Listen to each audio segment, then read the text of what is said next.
পরদিন সকালে উঠে রান্না করেছি। বাগান থেকে লাকড়ি কুড়িয়ে এনেছি অনেকগুলো।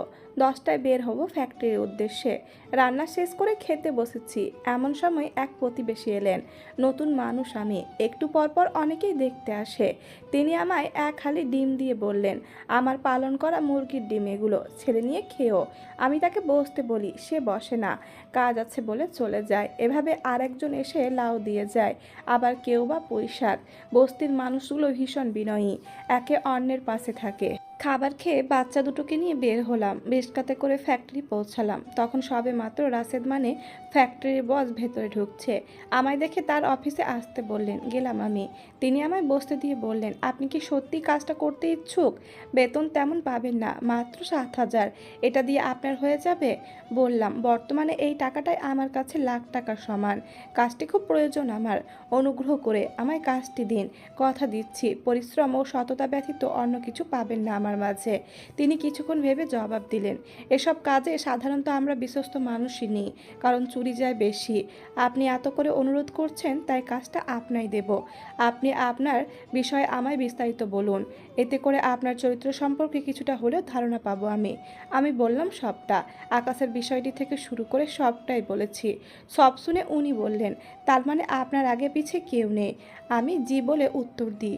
তিনি একটা কাগজ এগিয়ে দেয় আমার নিকট। ওখানে ফ্যাক্টরির কাজ সম্পর্কে বর্ণনা দেওয়া এবং নৈতিকতার অনেক বিষয় লেখা। নিচে একটা ফর্ম মতো আছে, নাম ফোন নাম্বার দিয়ে ফর্ম পূরণ করে দিয়ে দিই তাকে। কাল থেকে কাজে আসতে বলে আমায়। সামান্য হেসে উঠে দাঁড়াই আমি, কৃতজ্ঞতা স্বরূপ তাকাই তার দিকে। তিনি আমার দিকে হাত বাড়িয়ে দেয় হ্যান্ডশেক করতে। আমার বিব্রত লাগে, তবু হাত মেলায় কোনো রকম। এটাই বর্তমান যুগের ভদ্রতা। ফেরার পথে ফ্যাক্টরি একটু দেখে নিই, কত মানুষ কাজ করছে এখানে, বিভিন্ন কাজে ব্যস্ত সকলে। আবারও রিস্কা নিয়ে বাড়ি ফিরে আসি, মনটা ভীষণ খুশি আমার। কাল থেকে আমার কর্মজীবন শুরু হবে, আমার প্রথম পথ চলা শুরু হবে। বাড়ি ফিরে চাচিকে বলি আমার খুশির কথা, তিনিও ভীষণ খুশি হন। আজকে আমার আনন্দের দিন, মনের সুখে ঘুরে বেড়াই পুরো বস্তি জুড়ে। এর ওর সঙ্গে পরিচিত হয়, মজা করি। এই প্রথম দুপুরে চিন্তামুক্ত হয়ে গলা দিয়ে খাবার নামে আমার। বিকেলে লতা আপা আসে আমার ঘরে। সারাদিন কাজে ছিল সে, কাজ শেষ করে মাত্র এসেছে। এসে আমায় জড়িয়ে ধরে বলে, কি শুনলাম তন্নি, তুমি নাকি কাজ পেয়েছো? বেতন 7,000? হ্যাঁ আপা, পেয়েছি কাজ। আমার আর কোনো দুঃখ রইবে না, ছেলে মেয়ে দুটোকে মানুষের মতো মানুষ করব। লতা আপা বিছানায় বসে বলেন, তোমার জীবনটা বেশ অদ্ভুত লাগে আমার। তোমার স্বামী বড় গাড়ি চড়ে বেড়ায়, নামি দামি পোশাক পরে, এদিকে তুমি ভাত পাও না। তোমার জীবন কাহিনী শোনার খুব ইচ্ছে আমার তন্নি। জানি অতীত কষ্টের, তবুও একবার শুনতে চাই। আকাশ ছেলেটা কি তোমায় বাধ্য হয়ে বিয়ে করেছিল? বিয়ের পর থেকেই কি মেনে নিতে পারেনি? গ্রামের এতিম মেয়ে তুমি, এত বড় ঘরে গেলে কিভাবে? এরই মাঝে চাচি ঢোকে ঘরে, বলে, আজ আকাশটা মেঘলা ভীষণ, দোকান বন্ধ করেছি, কাস্টমার নেই, বাকি বেলা তন্নির সঙ্গে গল্প করে কাটাবো। আমিও তোমার ব্যাপারে জানতে চাই তন্নি। চাচি বলে ডেকেছ, মা তুলল। মা তার মেয়ের দুঃখী জীবনী শুনতে চায়, আমাদের সবটা বলো তুমি। আমি কিঞ্চিত হেসে বলি, তবে শুনুন, ছোট থেকে ভীষণ অভাবের মাঝে বড় হয়েছি। দুঃখ কষ্ট ছিল আমার নিত্যদিনের সঙ্গী। মা বাপ মরা মেয়ে আমি, অন্যের তরে মানুষ হয়েছি। আকাশ আমার মুক্তি ঘটিয়েছে জানেন, আমার দুঃখ দুর্দশা থেকে বের করে এক স্বাধীন পৃথিবী দেখিয়েছিল। আমার দুনিয়া রঙিন করেছিল আকাশ ও তার ভালোবাসা। নিজেরা ভালোবেসে বিয়ে করি আমরা, সকলের অমতে পালিয়ে সম্পর্ক বাঁধি। আকাশ আমায় ভীষণ ভালোবাসত, আমি ছাড়া কিচ্ছু বুঝতো না। স্বামীর ঘরে যখন পা রাখি, সবে মাত্র 17তে পা দিয়েছি। আকাশের বয়সও কম, 22-23 হবে হয়তো। দুইজনেরই চাওয়া পাওয়া অনেক, একে অন্যের প্রতি ছিল আমাদের অগাধ ভালোবাসা ও বিশ্বাস। আমি এতিম বলে কখনো ছোট করেনি আকাশ, আগলে রেখেছে আরও। ওর ভালোবাসা পেয়ে অতীতের সব দুঃখ ভুলেছিলাম আমি, নতুন করে শুরু করেছিলাম সবটা। বিয়ের প্রথম থেকে আমার শাশুড়ি রজনী বেগম আমায় মেনে নিতে পারেনি, অবশ্য না পারাটাই স্বাভাবিক। ওনাদের না জানিয়ে ওনার ছেলেকে বিয়ে করেছি আমি। উনি কষ্ট করে ছেলে জন্ম দিয়েছে, লেখাপড়া শিখিয়ে মানুষ করেছে নিশ্চয়, এই দিন দেখতে নয়। আমার বিয়ে 4 মাসের মাথায় আমার শ্বশুর মারা যায়, সেই দোষটাও পড়ে আমার ঘাড়ে। আমি অপয়া, আমি এই বাড়ি আসার পর থেকে নাকি অমঙ্গল হচ্ছে সব, সে কথাও মেনে নিয়েছি। স্বামী সুখে মানুষ অনেক কিছুই বলতে পারে, সব কি আর ধরতে আছে? শ্বশুরের মৃত্যুর 2 মাস পরে আকাশ ব্যবসায় হাত দেয়। তখন আমাদের পারিবারিক অবস্থা বেশ খারাপ। ব্যবসা সব শ্বশুরই সামলাতেন। আমার দেবর পড়াশোনাও আমোদে ব্যস্ত তখন, বয়স কম, ভাসুর বউ বাচ্চা নিয়ে শহরে থাকে। বাধ্য হয়ে আকাশকে হাল ধরতে হয়। ব্যবসায় রাতারাতি উন্নতি করে আকাশ, পরিবারে সুখ সমৃদ্ধি ফিরে আসে। আমি কম শিক্ষিত হলেও বুদ্ধিমতী ছিলাম। ওদের কয়েক রকম ব্যবসার মাঝে অন্যতম ছিল কাপড়ের ব্যবসা। ওখানে আমি অনেক পরিকল্পনা দিতাম আকাশকে। ড্রেসের শোরুম ছিল তাদের, সেখানে আমি নিজে বেশ কয়েকটি ড্রেস ডিজাইন করে দিয়েছি। রাতারাতি সেগুলো সাড়া পেয়েছে। এইসব করেছি আমি আমার সংসারের জন্য। আকাশ আমায় তার ভাগ্যলক্ষ্মী মনে করত। প্রতিটি সফলতা শেষে আমায় জড়িয়ে ধরে বলতো, তুমি তন্নি আমার লাকি চাম। তুমি আমার জীবনে আসার পর থেকে শুধু উন্নতি আর উন্নতি। আমি হেসে উড়িয়ে দিতাম ওর কথা। আসলে আমি সবটাই করেছি আমার সংসার ও স্বামীর জন্য। আকাশের সঙ্গে যখন বিয়ে হয়, আকাশ আমায় কথা দিয়েছিল পড়াশোনা করাবে। আমি চেয়েও ছিলাম, তবে পড়তে পারিনি শাশুড়ি মায়ের জন্য। তিনি কোনোভাবে আমাকে কলেজে যেতে দেবেন না। অগত্যা আমিও নিজের স্বপ্ন বাদ করে সংসারে মনোযোগী হয়। বরাবরই চেয়েছি শাশুড়ি মায়ের মন পেতে, অনেক চেষ্টাও করেছি বটে, পাইনি। এত বছরও আমি তার মন পাইনি। আসলে কেউ যদি নির্ধারণ করেই রাখে সে আমায় মানবে না, তাহলে দুনিয়া উল্টে গেলেও হয়তো তার মন পাওয়া যাবে না। গ্রামের মেয়ে আমি, খুব সহজে গ্রাম্য স্বভাব ছাড়তে পারিনি। বাড়ির ফাঁকা জায়গায় কত রকম সবজি গাছ লাগাতাম। আমার হাতের ফলন ছিল বেশ, যাই লাগাতাম হয়ে যেত। বাড়িতে হাঁস মুরগি পালন করতাম, ডিম পেতাম অনেক। সেই সবই সংসারে ঢেলেছি। সবাইকে খাইয়ে বাঁচলে বিক্রি করে আবার সেই টাকা সংসারেই খরচ করতাম। আমার নিজস্ব কোনো সেভিংস ছিল না। আমার সংসারই ছিল আমার ভবিষ্যৎ। ভাবতাম বর্তমানে সংসারে যত দেব, ভবিষ্যতের সংসার তত উন্নতি হবে। বলতে পারেন সংসারময় জীবন। মাসের অর্ধেক আমার হাতের বোনা সবজি, ডিম, হাঁস মুরগি দিয়েই হয়ে যেত। এসবই করেছি শাশুড়ির মন পেতে, পাইনি তবুও। আকাশ পুরো সংসার চালাতো। এ নিয়ে কখনো অহংকার বা মনে হিংসা আনিনি। ভেবেছি সবই আমার, আমি দেব না তো কে দেবে? আমার এত বছরের বিবাহিত জীবনে কখনো ভাসুরকে টাকা পাঠাতে শুনিনি। শাশুড়িমাই উল্টে তাকে ঘরের কত জিনিস দিয়েছে, দিতেই পারে মা ছেলেকে, এ নিয়ে আপত্তি করার আমি কে? আমার ভাসুর এবং জায়ের নাকি লাভ ম্যারেজ ছিল, যা বড়লোক ঘরের মেয়ে। তার বাবার ঢাকা শহরে কখান বাড়ি, প্রতিষ্ঠিত ব্যবসা ও হোটেল ছিল। ভাসুরকে তারা একেবারে নিয়েই নিয়েছিল। ভাসুর তাদের আন্ডারেই কাজ করত। বছর বাদে 2-3 দিনের জন্য নিজ বাড়ি আসতো। তবে ভাবি আসেনি কোনো দিন। আমার বিয়ের পর তাকে আমি দেখিনি একবারও। শুনেছি আকাশ না জানিয়ে আমায় বিয়ে করায়, সেই রাগে তিনি আসে না। অথচ আমার বিয়ের আগ থেকেই তিনি আসতেন না। এক চাচি শাশুড়ি বলেছিলেন ভাবির নাকি এই বাড়ি পছন্দ নয়, একটু গ্রাম অঞ্চল দেখে তার ভালো লাগতো না, মানিয়ে নিতে কষ্ট হতো, তাই কখনো আসেনি। বিয়ের পর 3 মাস মতো এখানে থেকে স্বামীকে সঙ্গে নিয়ে বাপের বাড়ি পাড়ি জমায় তিনি। আমি এই বিষয়ে খুব একটা আগ্রহ দেখাইনি, যেটা যার ব্যক্তিগত ব্যাপার। হাসি খেলাতে কেটে যাচ্ছিল আমার আর আকাশের সংসার। একে অন্যের প্রতি তীব্র টান অনুভব করতাম। দুজন দুজনকে চোখে হারিয়েছি। লুকিয়ে বাঁচিয়ে আকাশ আমায় কত জিনিস এনে দিয়েছে। স্বর্ণের গহনা গড়িয়ে দিত, দামি পোশাক এনে দিত, আমার মন মতো ঘর সাজিয়ে দিয়েছিল ফার্নিচারে। নিজেকে ভীষণ সুখী মনে হতো। আমায় ছাড়া খেত না আকাশ, আমার অসুস্থতায় পাগল হয়ে যেত। তাই তো এখনও ওই মানুষটাকে ঘৃণা করতে পারি না আমি। ওকে ঘৃণা করতে গেলেই ওর ভালোবাসা কেয়ারগুলো চোখে ভেসে ওঠে। আমার আলোময় জীবনকে আরও আলোকিত করতে চলে আসে আমার সন্তান। আকাশ এ কথা জানতে পেরে পুরো এলাকা মিষ্টি বিলিয়েছে। ওর পাগলামিতে আমি মুগ্ধ হয়েছি বারংবার। এই সংবাদে সবচেয়ে খুশি ছিল আকাশ। শাশুড়িমা তখনও খুশি হতে পারেনি। আমার ভালো উনি কখনোই চায়নি, হিংসা করেছে, কটু কথা শোনাতো আমায়, জন্ম নিয়ে প্রশ্ন তুলেছে, প্রতিটা কাজে খুঁত ধরেছে। প্রেগনেন্সিতেও আমায় কঠোর খাটিয়েছে তিনি। এক কাজ বারবার করিয়ে নিত, কাজের লোক রাখতে দিত না। এক কথায় চরম জুলুম করেছে। আকাশ ব্যবসায়িক কাজে বেশিরভাগ বাইরে থাকতো। আকাশ ফেরার আগে শাশুড়িমা আমায় ঘরে পাঠিয়ে দিত, তাইও এসব সম্পর্কে তেমন জানতো না। আমিও বলিনি, অশান্তি হবে ভেবে। একদিন আকাশ কোনো কাজে বাড়ি আসে দুপুরে। তখন আমি ঘর মুছছি উঁচু পেট নিয়ে। এটা দেখে আকাশ প্রচণ্ড ক্ষেপেছে। আমি ঘরে নিয়ে যাই ওকে, বুঝিয়ে বলি মাকে কিছু না বলতে, আমরা অন্যায় করেছি তাই শাস্তি পাচ্ছি। মাকে কিছু বললে সে আরও নিষ্ঠুর হবে।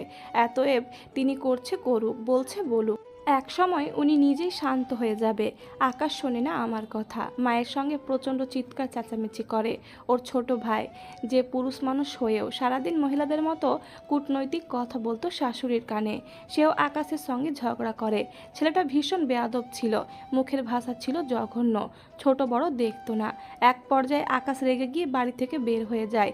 শাশুড়িমা আমায় অভিশাপ দেয় আমার যেন মৃত সন্তান হয়। তখন আমার 6 মাসের পেট। এ কথা শুনে সকলের অগোচরে ভীষণ কাঁদি আমি। পেটে প্রথম বাচ্চা আমার, ভীষণ ভালোবাসার সন্তান আমার। সময় চলে তার আপন গতিতে, সুখ দুঃখ মিলেই সংসার। একধারে আমি যেমন শাশুড়ির থেকে লাঞ্ছিত হয়েছি, অন্যদিকে স্বামীর কাছে অমূল্য ভালোবাসা পেয়েছি।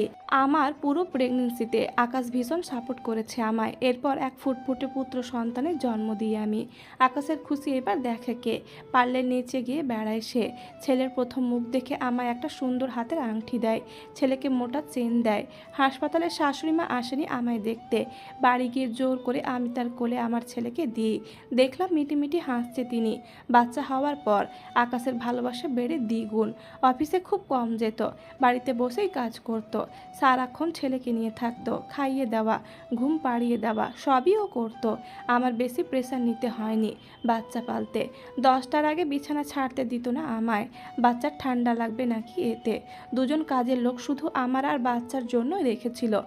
সৃষ্টিকর্তা অর্থের দিক দিয়ে আমাদের অনেক দিয়েছিলেন। মাঝরাত পর্যন্ত ছেলেকে নিয়ে বসে থাকতো আকাশ, কখনো ছেলেকে কোলে নিয়ে ঘুমিয়ে যেত। আমি ভীষণ বকতাম ওকে, সারাদিন কাজ করে রাতে না ঘুমিয়ে বাচ্চা নিয়ে বসে থাকে, এভাবে ওর শরীর নষ্ট হবে, অসুস্থ হয়ে পড়বে। আকাশ জবাবে বলতো, এখনই তো সময় বাচ্চাকে নিয়ে টাইম পাস করার, শৈশব আর কতদিন, একবার শেষ হয়ে গেলে আর ফিরে পাবো না, তখন মিস করব খুব। তাই আমি আমার বাচ্চার শৈশব এনজয় করতে চাই। ছেলের নামও রাখা হয়েছিল ওর অক্ষরে। দিন আমার ভালোই যাচ্ছিল।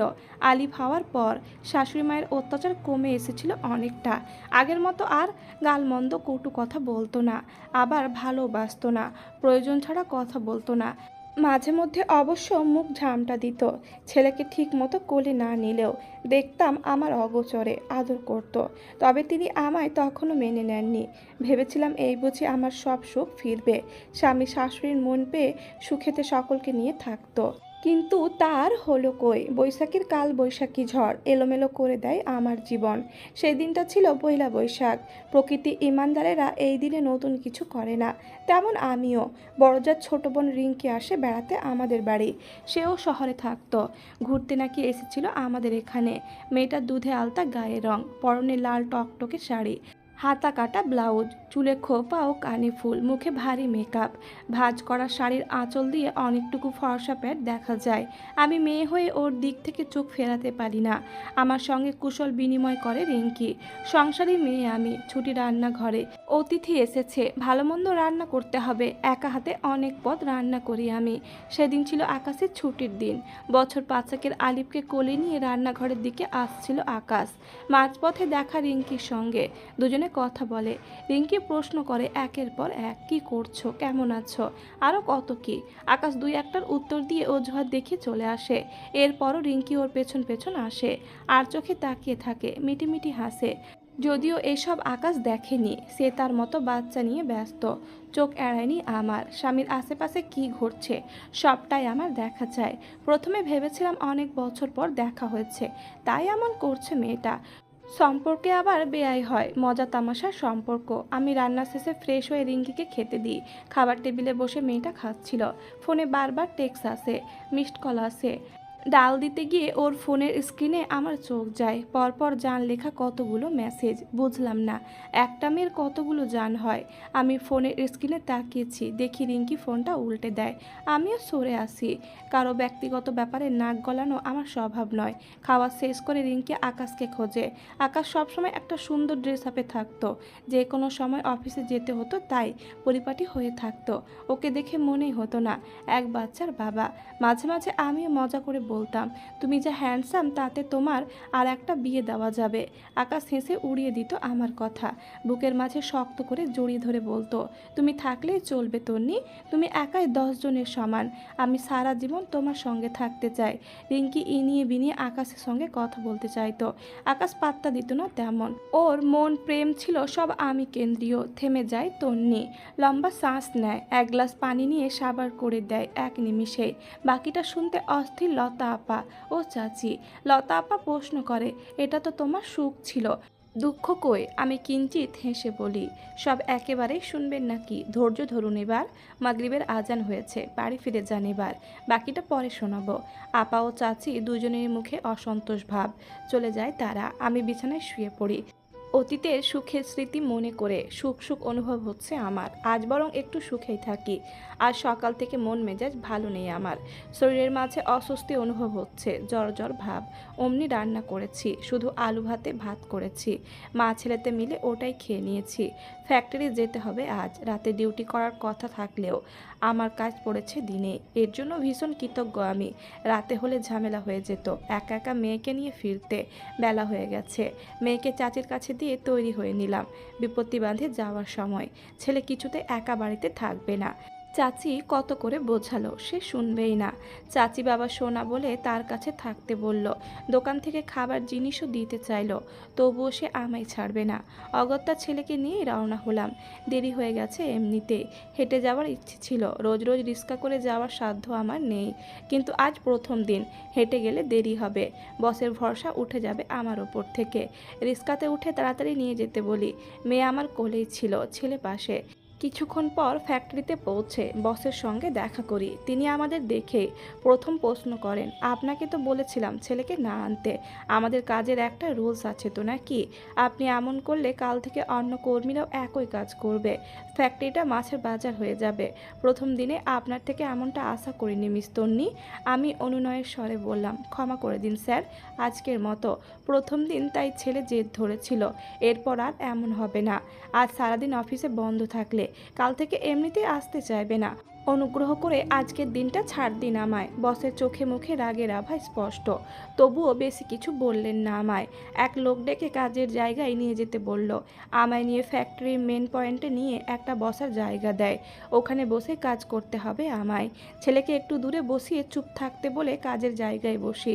আমার মতো আরও একজন মহিলা কাজ করছে সেখানে। কাজে মন দেই আমি। মেয়েকে নিয়ে একটু অসুবিধাই হচ্ছিল। এক হাতে বাচ্চাকে বুকে চেপে অন্য হাতে কাজ করছি। এটা গার্লস সেক্টর, তাই একটু সুবিধা হয়েছে আমার। মেয়ে কানলে আড়ালে গিয়ে খাইয়ে দিয়ে আবার কাজ করছি। কাজ বেশি কঠিন নয়, তবে প্রথম দিন দেখে একটু কষ্ট হয়েছে আমার। সময়ের সঙ্গে সঙ্গে সব ঠিক হয়ে যাবে আশা করি। ডিউটি শেষে বেরিয়ে এলাম। ছেলের মুখ দেখছি থমথমে, ভয়ে কিছু বলছে না। কাজের সময় একবার এসে বিরক্ত করেছিল, বাড়ি যেতে আমি বকা দিয়ে বসিয়ে রেখেছি। কী বা করতাম আর, টাইমের আগে বের হওয়ার সুযোগ নেই এখানে। রাস্তায় ছেলেকে নিয়ে হাঁটছি, হেঁটেই যাব বাড়ি। বললাম, এখানে এসে কি হলো তোমার? বড়দের কথা না শুনলে এমনই হয়, মায়ের কথা মেনে চলতে হয়। লতা আপার ছেলেসহ আরও কত বাচ্চা ছিল তোমার বয়সী, একবেলা ওদের সঙ্গে খেললেই সময় কেটে যেত। প্রয়োজনে দুপুরে একটু ঘুমিয়ে নিতে, চাচি তোমায় আদর করে ঘুম পাড়িয়ে দিত। এখানে এসে তোমার কি লাভটা হলো? শুধু শুধু নিজেও বকা খেলে আর আমাকেও খাওয়ালে। ছেলে অভিমানী স্বরে বলল, ঠিক আছে, কাল থেকে আমি আর আসবো না এখানে। তুমি আমায় ওদের সঙ্গে বন্ধু বানিয়ে দেবে, আর বলে দিয়ে আসবে আমায় যেন না মারে। মারলে কিন্তু আমি আবার এখানে আসব। আমি খেলবো বন্ধু করে। আসার সময় আমায় দুটো করে চকলেট দিতে হবে। ছেলের শর্ত শুনে আমি অবাক। পিচ্ছে একটা ছেলে, আবার শর্ত দিতে জানে। মা ছেলে মিলে অর্ধেক রাস্তা পার হয়েছি। মেয়ে কোলে ঘুমিয়ে আছে। হঠাৎ একটা জিনিস চোখে পড়ে আমার, থমকে দাঁড়ায়। রিঙ্কি মানে আকাশের বউ, এক ছেলের কাঁধে মাথা দিয়ে যাচ্ছে রিক্সা দিয়ে। হুড়তোলা রিস্কা হলেও রিঙ্কিকে বেশ ভালো মতোই চিনতে পেরেছি আমি। এই মেয়েটা আমার জীবনের কালো অতীত, বিষাক্ত এক পৃষ্ঠা। একে ভোলা এত সহজ নয়। ও এভাবে কার সঙ্গে যাচ্ছে? রিঙ্কি কি অসুস্থ? অসুস্থ হলেই তো সাধারণত মানুষ এমন হালে যায়, কিন্তু ও অসুস্থ হলে ওর সঙ্গে তো আকাশের থাকার কথা ছিল। এই ছেলেটাকে আমি যতদূর জানি রিঙ্কির কোনো ভাই নেই। তাহলে এই ছেলেকে? মনে প্রশ্ন অনেক, তবে উত্তর নেই একটাও। একসময় নিজেই নিজের মনকে বুঝিয়ে বললাম, আমি কেন ভাবছি ওর কথা? কে হয় ও আমার? ওরা যা পারে করুক, আমার কিচ্ছু যায় আসে না। বাড়ির পথে হাঁটায় মন দিই, পৌঁছে ফ্রেশ হয়ে 2 গ্লাস পানি মুখে দিই। ছেলের জন্য একটা ডিম ভেজেছি, আজ আর কোনো রান্না করিনি। একে তো জ্বর শরীরে, তার মাঝে সারাদিন কাজ করে ক্লান্ত আমি। ছেলেকে ভাত পানি দিয়ে বিছানায় শুয়ে পড়লাম। সন্ধ্যা হয়ে গেছে। শুয়ে থাকতে থাকতে ঘুমে চোখ ভারী হয়ে এলো। এমন সময় এসেছে লতা আপা। আমি তখনও শুয়ে আছি। লতা আপা কিছুক্ষণ মেয়ের পানে তাকিয়ে বলল, কাল সারা রাত ঘুম হয়নি জানো? তোমার ঘটনা শোনার পর মনটা খুব আনচান আনচান করছে বাকিটা শুনতে। তাই তো আজ কাজ শেষ করেই চলে এলাম। আমি একটু উঠে বসে বললাম, আজ নয় আপা, কাল শোনাবো, কথা দিচ্ছি। আজ শরীরটা বড্ড খারাপ। আপা প্রথমে একটু দুঃখ পেলেন হয়তো। বাবারই কথা, বড় আশা নিয়ে এসেছিলেন তিনি। পরক্ষণে আবার বললেন, শরীর খারাপ তো খেয়ে ঘুমিয়ে যাও, না খেয়ে থাকলে আরও খারাপ লাগবে। 2-3 বার খাবার মুখে দাও। আমি যাই, কাল বলবে কিন্তু সবটা। আপা চলে যায়। আমি কবার খাবার মুখে তুলে শুয়ে পড়ি। পরদিন উঠেছি বেশ সকালে, রান্না বসাতে হাঁড়ি বের করেছি। খালা এমন সময় বললেন, কাল কাজ করে এসে খুব ক্লান্ত ছিলে মনে হয়, এসেই শুয়ে পড়েছিলে। তোমার ঘরে গিয়েছিলাম একবার, দেখলাম ঘুমিয়েছিলে, তাই আর বিরক্ত করিনি। জি চাচি, কাল শরীরটা একটু অসুস্থ ছিল, এখন ভালো আছি। চাচি আর কিছু বলে না। আমি রান্না শেষ করি, ছেলে মেয়েকে খাইয়ে নিজেও খেয়ে নিই। ছেলের কথা মতো 2টো চকলেট কিনে দিয়ে বাড়ি থেকে বের হয়। আজ সময় থাকতে বেরিয়েছি, হেঁটেই গিয়েছি ফ্যাক্টরিতে। কাজের জায়গায় নিজেই গিয়েছি, মন দিয়ে কাজ করেছি। আধ ঘন্টা ব্রেক থাকে কাজের। সবাই তখন খাবার অথবা পানি খায়। আমি তো কিছু আনিনি সঙ্গে করে, তাই একটা টেবিলের কাছে চেয়ার পেতে বসে রইলাম। আশেপাশে প্রায় সবাই খাবার খাচ্ছে।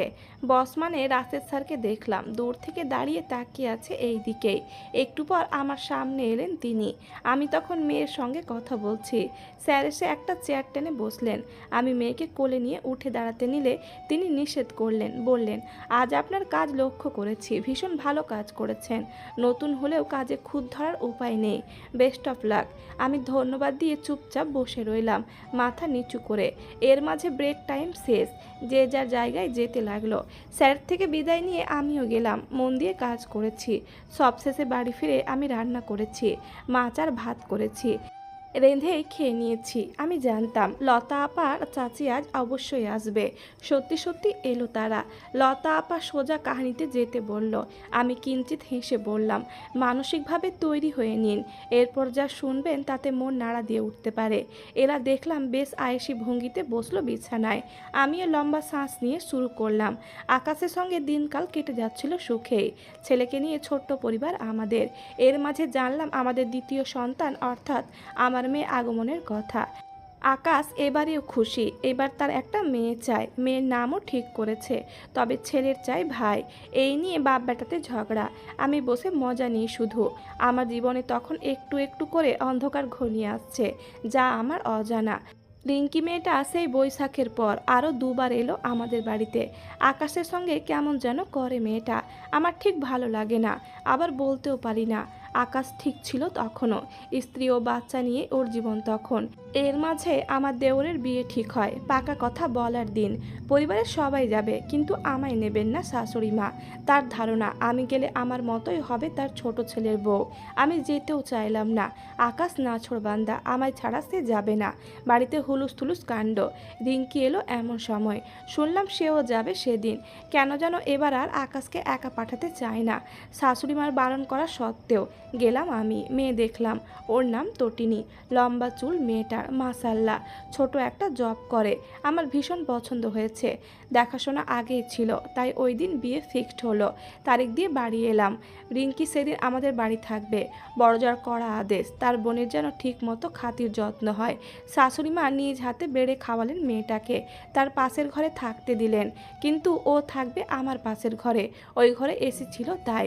বেশ তাই হলো, ওই ঘরটাই দেওয়া খাওয়া হলো, রাতে শুয়ে পড়েছি আমরা। মাঝরাতে আকাশের বাথরুম যাওয়ার প্রয়োজন হলো।